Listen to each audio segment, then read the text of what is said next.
Hello friends, नमस्कार। स्वागत है आप सभी का आपका अपने यूट्यूब चैनल स्टडी निकेतन पर। आज है 24 अगस्त 2021। तो देखेंगे आज के बेस्ट करंट अफेयर। आज का पहला आर्टिकल है यूनाइटेड नेशन से संबंधित।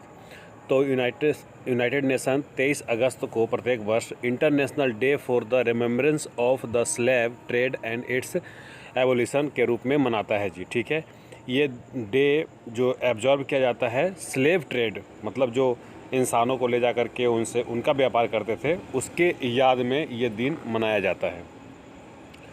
और ये डे जो है वो ख़ास करके उस जगह का नाम सेंट डोमिंग, जो कि एक आइलैंड था जी फ्रेंच कॉलोनी का, वहाँ पर जो भी मेल और फीमेल रहते थे उनको याद में भी ये दिन मनाया जाता है। 1791 की ये घटना थी। ठीक है, जो संत डोमिंग की बात जो मैं बता रहा था आपको। ठीक है ना। चलिए, तो ये एक रिवोल्यूशनरी कदम था यूनाइटेड नेशन द्वारा जो ये मनाया जाने लगा जी 23 अगस्त को। अगला आर्टिकल है वर्ल्ड वाटर वीक। तो ये प्रत्येक वर्ष ये एक्चुअली 1991 से एड्रेस किया जा रहा है। और ये किसके द्वारा चलाया जाता है? स्टॉकहोम इंटरनेशनल वाटर इंस्टीट्यूट के द्वारा, SIWI, Stockholm international water institute. और ये कब से कब मनाया जा रहा है? 23 अगस्त से 27 अगस्त को मनाया जाएगा। इस साल की बात है जी। इस साल वाटर वीक मनाया जाएगा 23 अगस्त से 27 अगस्त तक। क्या आप मुझे बता सकते हैं क्या वर्ल्ड वाटर डे कब मनाया जाता है?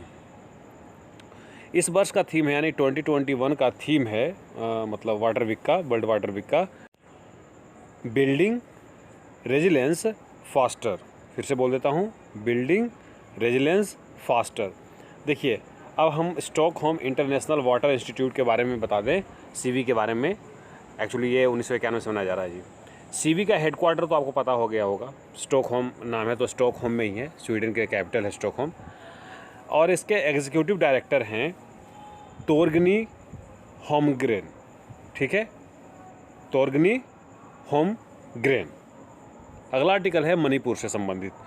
तो भैया सीनियर BJP लीडर जिनका नाम है ला गणेशन, ठीक है, ये तमिलनाडु से है और इनको अपॉइंट किया गया है मणिपुर के गवर्नर। इनका कार्यकाल 23 अगस्त 2021 से शुरू हो गया है। इन्होंने जगह लिया है नजमा हेपतुल्ला का, जिन्होंने 10 अगस्त 2021 को रिटायर कर गए। ठीक है, आपको बता दूं कि जब वो रिटायर कर गए थे तो आज 23 तारीख से मतलब इनका कार्यकाल शुरू हो गया। तो 13 दिनों तक वहाँ के राज्यपाल की भूमिका निभा रहे थे गंगा प्रसाद जी, जो कि सिक्किम के गवर्नर हैं। इनसे पहले ये कहाँ के गवर्नर थे? गंगा प्रसाद। अगर आपको याद हो तो बताइए। बात मणिपुर की आई है तो मणिपुर के बारे में जानेंगे। मणिपुर स्टेट का जो स्थापना हुआ था वो 15 अक्टूबर 1949 को हुआ था। इम्फाल इसके कैपिटल है जी। डिस्ट्रिक्ट 16 हैं। गवर्नर यहाँ के अभी बने हैं ला गणेशन। N बीरेन सिंह BJP के लीडर हैं और ये CM हैं। लेजिस्लेटिव असेंबली में कुल 60 सीटें हैं जी। राज्यसभा में 1 सीट, लोकसभा में 2 सीट, और हाईकोर्ट यहाँ के मणिपुर हाईकोर्ट है। 2 नेशनल पार्क है, सिरोही नेशनल पार्क और किबुल लेमजाओ नेशनल पार्क। अगला आर्टिकल है broadcast audience research council, BARC, bark. ये वो वाली बार्क पर समझ लीजिएगा, ठीक है, भाभा वाला। तो यहाँ television monitoring agency broadcast audience research counciling BARC has announced the appointment of Nakul Chopra as a chief executive officer बनेंगे। ठीक है, ये जगह लिए हैं सुनील लुल्ला का। ठीक है, इनका कार्यकाल 25 अगस्त 2021 से शुरू भी कर दिया जाएगा। ठीक है, बार्क फाउंडेशन हुआ था 2010 में। Headquarter of BARC Mumbai. Chairman of BARC Puneet Goenka ji हैं। ठीक है, पुनीत गोयनका जी हैं। और इसके बार्क का CEO हैं नकुल चोपड़ा। ये फोटो में आपको दिख रहे हैं, यही है नकुल चोपड़ा। नेक्स्ट आर्टिकल है जी World Economic Forum's annual sustainable development impact summit will take place on September 20 to 23। और ये होगा कहाँ? जिनेवा, स्विट्जरलैंड में। ठीक है, यूनाइटेड नेशन जनरल असेंबली ने इसका थीम इस वर्ष का रखा है shaping an equitable, inclusive and sustainable recovery. ठीक है, इस समिट में देश विदेश के सिविल सोसाइटी के लोग आते हैं, गवर्नमेंट आते हैं, बिजनेसमैन आते हैं। ठीक है ना। चलिए आगे बढ़ेंगे। अगला आर्टिकल है mission domination an unfinished quest. Actually ये एक किताब का नाम है जी, बुक का नाम है, जिसके ऑथर हैं बोरिया मजुमदार और कुसान सरकार। आप फ़ोटो देखिए, इस किताब का कुछ ऐसा दिखेगा आपको। इस किताब में क्रिकेटर्स के लाइफ के बारे में छोटे छोटे स्टोरीज़ शेयर किए गए हैं, चाहे वो ऋषभ पंत का हो, रोहित शर्मा जी का हो, अजिंक्य रहाणे, पुजारा। ठीक है, आगे बढ़ेंगे। अगला आर्टिकल है नेशनल मोनेटाइजेशन पाइपलाइन। ये याद कर लीजिए। Actually union minister for finance and corporate affair Nirmala Sitharaman जो की हैं, उन्होंने एसेट को मोनेटाइजेशन करने के लिए एक आप कह सकते हैं योजना बनाई है, नेशनल मोनेटाइजेशन पाइपलाइन इसका नाम है। इसमें क्या होगा कि गवर्नमेंट का एसेट जो है उसे प्राइवेट सेक्टर के हाथ में दिया जाएगा, या तो लाइसेंस के जरिए या फिर कुछ दिन के लिए लीज पर। इससे क्या होगा कि गवर्नमेंट के पास पैसे आएंगे। और इसके लिए उन्होंने दो तीन चीज़ और मैं बता देता हूँ, एक मिनट, नेक्स्ट स्लाइड देख लेते हैं।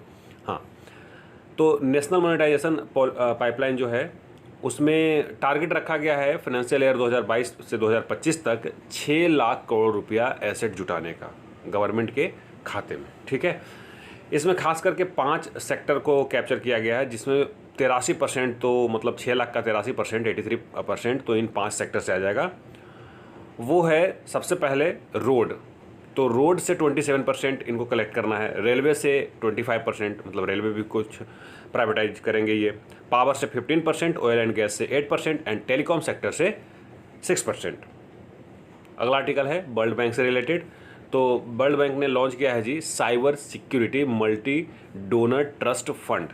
याद रखेंगे, फिर से बोलूँ, cyber security multi donor trust fund to better roll out cyber security development agenda in a systematic manner. The new fund has been developed as an associated trust fund under the broader digital development partnership DDP umbrella program। ठीक है, और ये किया किसने है? World Bank ने किया है। वर्ल्ड बैंक के बारे में आप जानते हैं, एक बार फिर से रिवीजन कर लेते हैं। हेडक्वार्टर इसके वाशिंगटन डीसी में है, ध्यान रहे। IMF का भी हेडक्वार्टर यहीं पर है जी, मतलब वाशिंगटन डीसी में ही। वर्ल्ड बैंक का फॉर्मेशन हुआ था जुलाई 1944 को, 1944 को। वर्ल्ड बैंक के प्रेसिडेंट अभी हैं डेविड मालपास। ठीक है, वीडियो लेट, एक्चुअली बहुत लेट ये अपलोड हो रहा है, इसके लिए मैं माफ़ी चाहूँगा आप सबसे। आगे से कोशिश रहेगी टाइम से वीडियो अपलोड कर दिया जाए। आपका बहुत बहुत धन्यवाद।